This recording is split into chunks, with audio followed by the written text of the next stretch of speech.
ассалому алайкум бинандагони азиз, ин нашри навбатӣ бахши хабари паёми роз аз тариқи телевизиони Соғ манзури шумо мегардад. дар студия бо шумо Ҷаҳонгир Собиров. ҷавоҳир Синдиров шоҳмотбози ҷавон дар чемпионати ҷаҳон ғолиб шуд. Ин хушхабар ҳангоми суханронии президент ба ӯ тақдим карда шуд. Он вақт роҳбари давлат дар маросими ифтитоҳи олимпиадаи президент дар минбар сухан мекард. Turli zararli g'oya va ta'sirlar kuchayib borayotgan hozirgi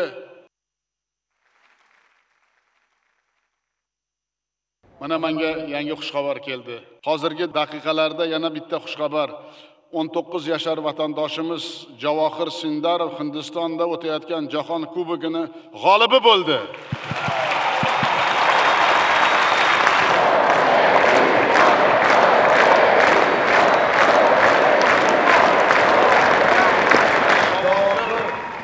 Finalda Xitoylik Wei Yinni yutib 2026-yildagi jahon chempionligiga da'vogar bo'ldi. Hamma aytgan gaplarimiz tagida zamin borligidan yana bitta dalil desak va Javohir qahramonimizni yana bir marta olqishlasak.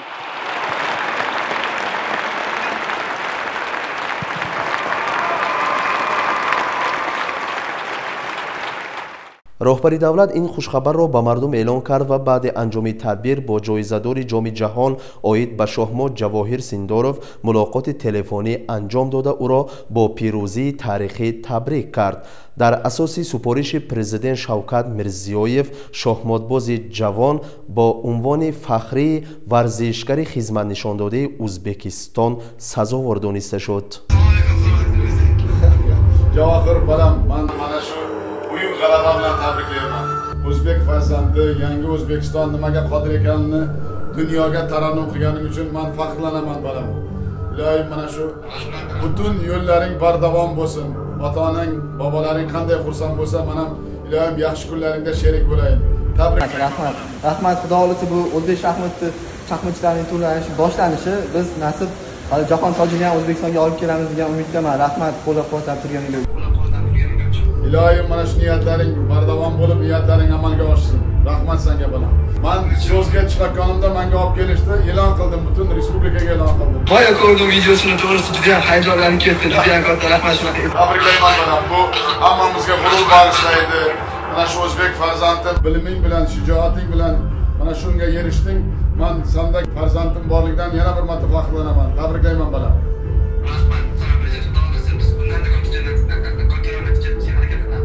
Shubha yo'q, men ishonaman bunga. Sog' bo'lgin.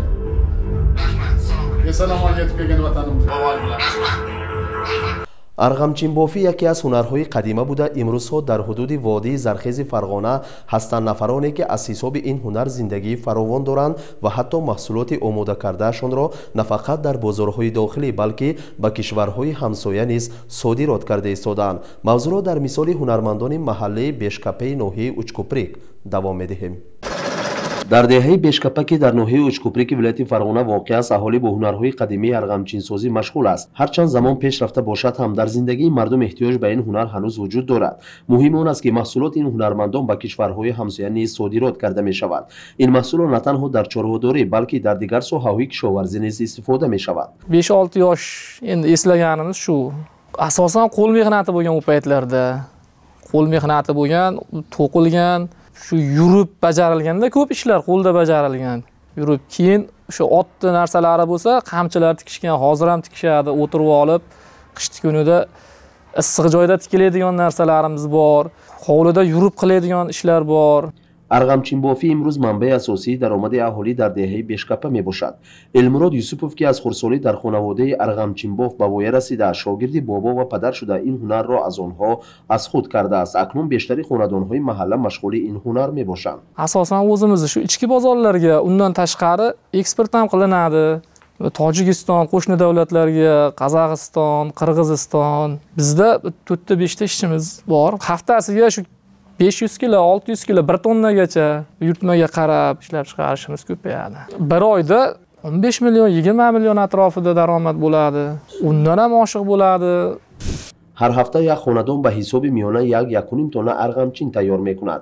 یک عائله هنرمندی که به این هنر مشغول است بغیر از خود 4 یا بیشتر از آن جای کاری برای دیگران تامین میکند، وابسته به حجم استحصالات. البته این محصولات در اول نظر به دیگر محصولات عادی مینماید، اما یک نکته مهم این است که آنها به کشورهای همسایه نسبت این محصولات را اکسپورت کرده ایستادند و طلب در کشورهای همسایه به این محصولات زیاد است. Hech kim bekor qolmaydi. Kim uydagi oilaviy ishlardan ortib kelib shu ishxonamizda oilaviy ishlaymiz. Bolalarim keladi, ayamlar kelib turishadi bir zerikkan, boshqa qilishganlarida. Ish emas, bu dam olish bu. Hali og'ir mehnat yo'q bu yerda. Kelib shu yerda zerikib, bekorchilik bo'lmaydi. Bolalar bekor qolmaydi, ko'chada bekor yurmaydi. Bekor bo'lsa, kedimi ip o'raydi bolalar, boshqa istonaga qarab turadi. Bu istanoylarimiz yangi texnologiya, yangi chiqarilgan Xitoy istanoyligi uchun bunga yoshi katta, kichkina degan narsa rol o'ynamaydi. Maktab o'quvchisi ham maktabdan kelgan paytda bo'sh vaqtidan unumli foydalanib, shu narsani o'rganib, yordam beradi bizga oilaga. در بیشکپه اهل دهه به همین کار مشغول بوده، از جوانان تا پیران، همچنین دانشجویان و خوانندگان مکتب بعد درس همین هنر را می‌آموزند.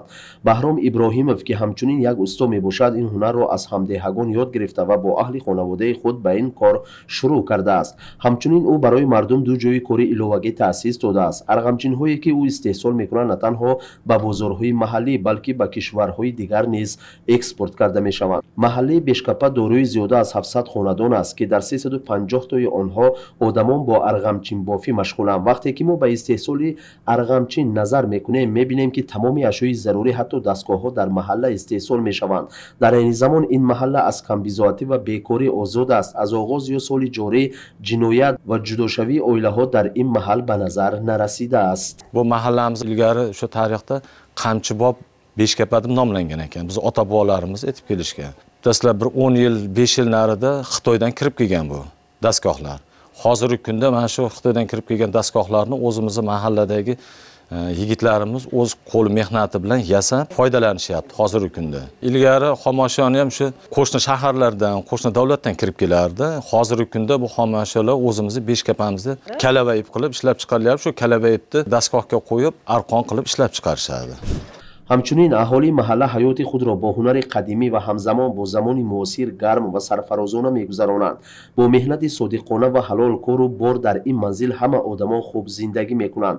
اهالی به یاری کسی نیاز ندارد. زنان و جوانان همه به این کار مشغول هستند. مهمترینش این است که در محله صاحبکاران خیلی زیادند و طفیل فعالیت ثمرناک آنها در دهه شماره بیکاران خیلی کاهش یافتند.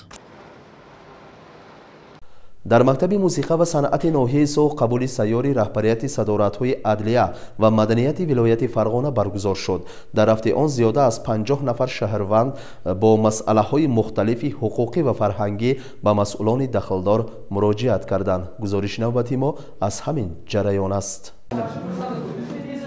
قبول سیار این عبارت که بعد به سر قدرت آمدن شوکت میرزیویف در ازبکستان پهن گردید واقعا یک جریان و امکانات جدید برای اهالی کشور به شمار می رود. پیش از این چنین قبول های رسمی رهبریت کشور به طور منتظم و سیستماتیکی وجود نداشت و شهروندان برای حل و فصل مشکلات خود اکثر وقت مجبور بودند که به دهها اداره و مؤسسه های دولتی مراجعت کنند که اکثر وقت نتیجه منطقی نمیداد. قبول سیار همچون یک اصولی موثر و مؤثر کمک میکند که مشکلات شهروندان به طور ثمره بخش و بدون سرسان نمودن اهالی حل کرده شود. این جریان که نه تنها برای بهتر نمودن رابطه میان دولت و مردم بلکه برای تحکیم باوری و فعالسازی سهم شهروندان در جریان قبول قرارها اهمیت مخصوص دارد. در جریان قبول سیار کارمندان شعبه مدنیت، مکتب موسیقی و صنعت اینچنین شهروندانی که با مسائل حقوقی، سودی و دیگر مسائل مهم روبرو شدند به رهبران صدارت‌های عدلیه، مدنیت و حاکم ناحیه سوق سید بهرام سید موسیف مراجعت نمودند. امروز من در قبول سیار اشتراک کردیم. آمده من معماهایی که در ما هست گفتم. معماهایی که در من سوق چشمه فولکلور اتنوگرافیک خلق انسامبلش بعدی رهبرش من.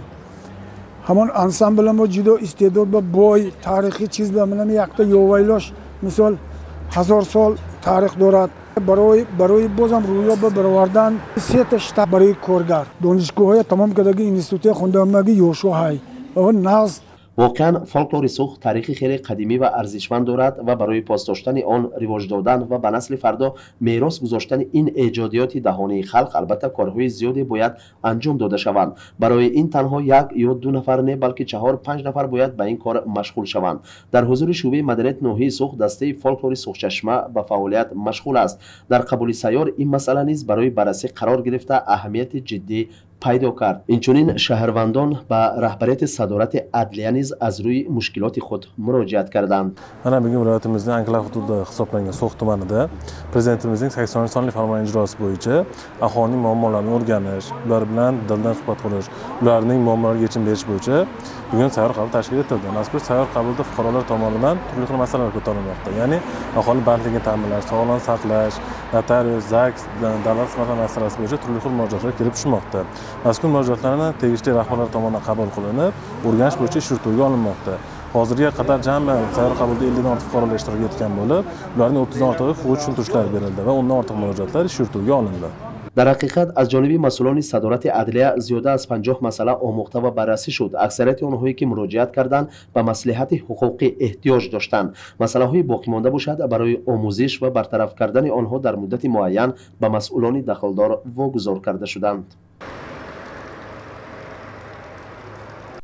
اولین کتابی که پر را به تاریخ سوخ بخشیده شده است این به قلم تاریخشناس استاد جهانف متعلق است. استاد جهانف استاد دانشگاه دولتی خوجند بوده، اصلا فرزند سوخ عزیز می باشد. عالم بعد 35 سال به زادگاه پدرش آمد.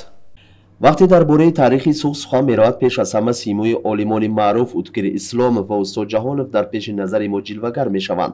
استاد جهانف اولین عالمی است که در ناحیه سوخ تولد یافته عمر خود را به آموزش تاریخ این منطقه بخشیده است، اما تا حال عقده تاریخ سوخ به طور کامل گشوده نشده است. میگوید عالم ما در محیط زندگی می‌کنیم که دوستی باید همیشه برقرار باشد، خصوصا دوستی بین خلق‌ها. هر یک سطر و قلم ما عالمان باید به منفعت سه خلق تاجیک، ازبک و قرغیز خدمت کند. گفت عالم ضمن صحبت با ما. زبان این دیگه بدن کتی ماینا دل حسیات این دیگه خیلی نه، این یک خلق است. یک خلق. ازبکی گزنده ما وقتی برفتم میگیریم، تاجیک گزنده ما یاد گیریم نقد میفهمیم. بنابراین اینه هیچ گو اینه جدا کدام میکنه. یک درخت سه شاخش است. یک شاخش برادران قرغیز، یک شاخ ازبکم و یک شاخ تاجیکم. من همین سه شاخ ما همه محصول همین سه شاخ. این دیگه جامعه مونه. ما یک خلق همینجا تشکل افتادیم. سوخ که ناحیه دوردست جمهوری ازبکستان به شمار می رود با جایگیرشوی جغرافی و تاریخ هزار ساله خود در بین عالمان و محققان آسیای مرکزی موقع خاصه دارد. این منطقه یکی از منزلگاه‌های قدیمی آدمان ابتدایی در آسیای مرکزی بوده، در ادبیات علمی با نام فرگانتراب معروف است. سوخ در طول سالها بر رابطه‌های علمی تاجیکستان و ازبکستان و قرغیزستان سهم نظررس گذاشته است. استاد جهانف امروز همچون استاد دانشگاه دولتی خوجند فعالیت می‌برد و سن مبارک او به 90 رسیده است، اما همان مشغول آموزش تاریخ این منطقه میباشد. و بعد بازدید نمودن از زادگاه پدریش گفت که واقعا سوخ کلاً تغییر یافته است و در نتیجه توجه رهبر ازبکستان به یک گوشه آبادترین وادی زرخیز فرغانه تبدیل یافته است. آبادانی حاضره و خصوصا همین بهتر شوی روزگار خلق این در سوخ کجا نه تمام 70 چند سال پیشتر نبود این چیزا. این از همین غمخواری پرزیدنت و شهادت میتده. خوشحال شدم که خیلی آباد و زیبا شده. اگر وطن رو دوست دارید وطن شما جوان میکنند، وطن شما قدر میکنند، وطن عمرباد شما ویران میموند، در آغوش خود میکشد، عمرباد نام شما میموند اگر دوست دارید. عالم امروز مشغول آفریدن اثرهای نوی تاریخی درباره تاریخ، عرف و عادت و ارزش‌های ملی مردم سعادتمند سوخ میباشد. روزهای نزدیک اثرهای نوی او درباره سوخ برای هواداران علم و فرهنگ باز دسترس میگردد. عالم در تلاش است که حداقل یک گره از تاریخ سوخ را برای گشودن و عمیق فهمیدن موفق شود تا که نازکترین جنبه‌های تاریخی منطقه به معرفت و آموزش وارد گردد.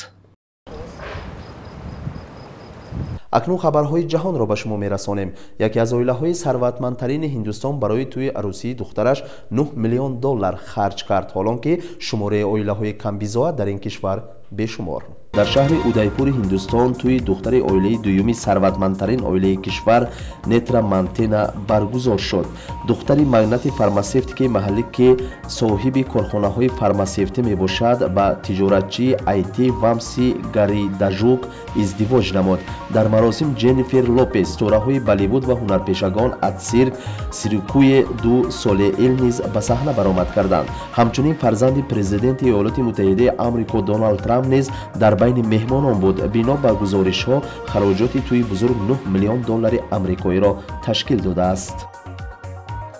در گونگ کنگ در نتیجه سوختار در یک بینای بلند آشیانه 44 نفر وفات کردند و 270 نفر بی‌درک گم شدند. در هنگ کنگ 4 بینای بلند آشیانه در یک مجمع استقامتی سوختار به عمل آمد. نجات دهندگان آدمان را از 2 بینا بیرون آوردند و چند نفر در داخل آن باقی ماندند. این مجمع از 9 بینای بلند آشیانه عبارت است که قریب 2000 خانه دارد. در نزد کاخ سفید ایالات متحده آمریکا تیرپرانی رخ داد که بر اثر آن 2 سرباز گواردی ملی کشته شدند. با اطلاع شبکه تلویزیونی SBS تیرپران شهروند افغانستان است که سال 2021 به آمریکا آمده است. ترامپ تیرپران را حیوان نامید و به او اطمینان داد که برای اعمال خود بهای سنگین خواهد پرداخت. گذشته از این وی طلب کرد که هر یک شهروند افغانستان که تحت راهبری بایدن به کشور وارد گردیدند سنجیده شوند. دلار در جهان طرف موقع خود را از دست می دهد. 60% بانک های مرکزی جهانی از دلار نیت دست کشیدن دارند. در این باره رسانه های جهانی خبر می دهند. 60% بانک های مرکزی جهان می خواهند از دلار دست کشند. با موافق یک پرسش نو در سیستم ذخیروی گلوبالی ساختار قدرتی گوناگون شکل پیدا شده ایستاده است و بسیار بانک های مرکزی برای کاهش دادن وابستگی از دلار پورتفولیو های خود را دیورسیفیکاسیون می کنند. بینندگان عزیز، در ادامه این لحظه ها ما تا قدر امکان سعی و تلاش نمودیم تنها مهمترین خبرهای روز را به شما توسط بخش خبری پیام روز رسانیم و در همین جا فرصتی که برای بخش خبری ما جدا کرده شده است به پایان می رسد. خیر، سلامت باشید.